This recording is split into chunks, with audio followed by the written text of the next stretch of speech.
A major plot driver could have been avoided by uttering the phrase, "Shut the f*** up," to a person the character had just met, who proved herself unbearable in seconds.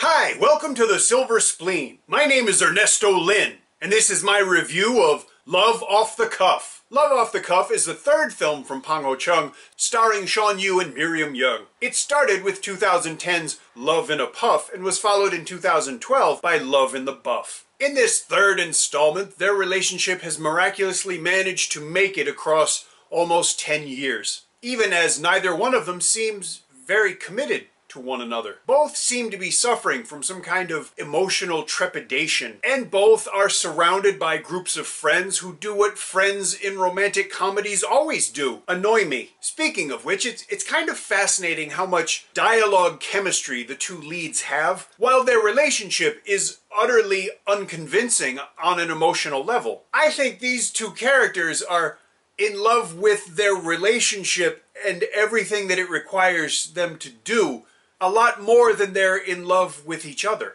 But that's okay, because this relationship requires a lot of work for seemingly everyone in the movie. The problem is, these two numbskulls do as much to damage the relationship as they do to fix it. If they just stopped doing wrong stuff, they'd have a lot more free time. But then I guess we wouldn't have a movie. I really couldn't care about either of these people, and I didn't feel bad about it. Love Off the Cuff is a movie that I can easily admit my very limited Cantonese prevents me from enjoying more. A lot of the humor requires native fluency, and I don't have it. But a lot of the other humor requires a tolerance for antique jokes that I also don't have and don't want. I was sincerely surprised at the reception that some of the jokes got. How in 2017, at a major film festival, does a variation of, "Ooh, he must have eaten corn last night," get such a big laugh? Or a sex joke that the writers of 1970s sitcoms would have dismissed as being too old. Maybe it's better in Cantonese, I don't know. The more I think about it, an awful lot of Love Off the Cuff strikes me as more than a little provincial. It seems conspicuously self-celebratory on some level. I appreciate local-centered films as much as anybody, but there's really nothing else but local stuff to grab onto here. Anything outside of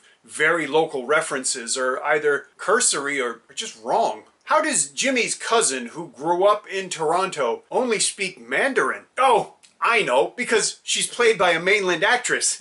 Because China financing. Virtually nothing in this movie stands up to even the most cursory logical scrutiny. I'm not saying the movie should have been realistic, but a little plausibility would have made a world of difference. You know, it doesn't really make sense that I didn't enjoy Love Off the Cuff. Any movie with Joe Koo as a predatory tomboy and Isabel Chan as anyone at all theoretically should provide me with more than enough to enjoy myself. That's not a euphemism. Love Off the Cuff also struck me as overly self-referential. Did we really need 2 instances of recycled footage from the earlier films? Do we need an introduction scene that's interesting but also incongruous, overlong, and inherently unnecessary? Do we need an entire series of endings? I'm sure that at least one person who watches this review is gonna think, or maybe even comment, that I don't or can't understand or appreciate this movie because I'm not from Hong Kong and I don't speak Cantonese. And that's true. Frankly, I think the makers of Love Off the Cuff wasted time and money putting English subtitles on it, because it's almost gloatingly local. If a movie is intentionally made to be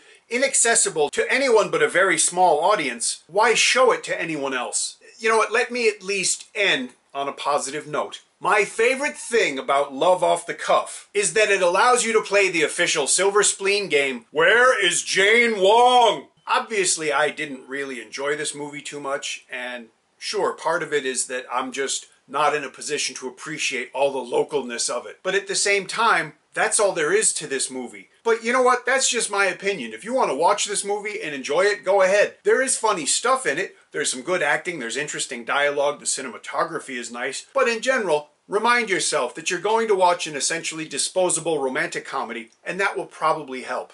But hey, what do I know about movies, right? If you see it in the cinema, knock yourself out. If not, wait until you can somehow otherwise pay for the privilege of watching this movie. When it gets released to home video, I'll update the description with a link where you could buy a disc of it. And as long as we're talking about money, please click on my Patreon page in the description below, because I need money. If you enjoyed my review, please let me know. If you didn't enjoy it, please let me know. If you enjoy the channel, please subscribe. Thank you for watching, and I'll see you again soon.